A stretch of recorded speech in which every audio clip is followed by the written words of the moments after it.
Same cone twice on the same mark.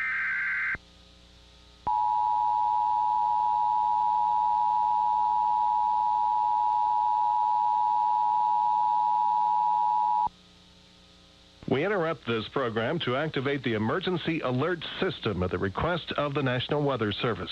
A flash flood warning is in effect through 12:30 a.m. for north central Lincoln County and northeastern Elbert County. Locations in the warning include, but are not limited to, Lyman and the town of Agate. The public reported flash flooding from a thunderstorm 6 miles northwest of Lyman.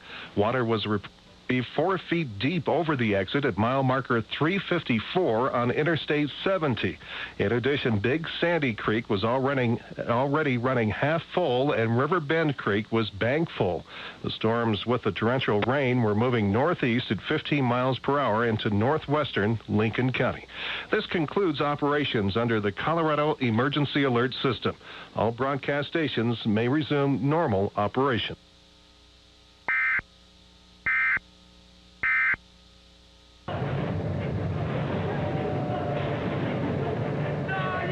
I decided enough is enough.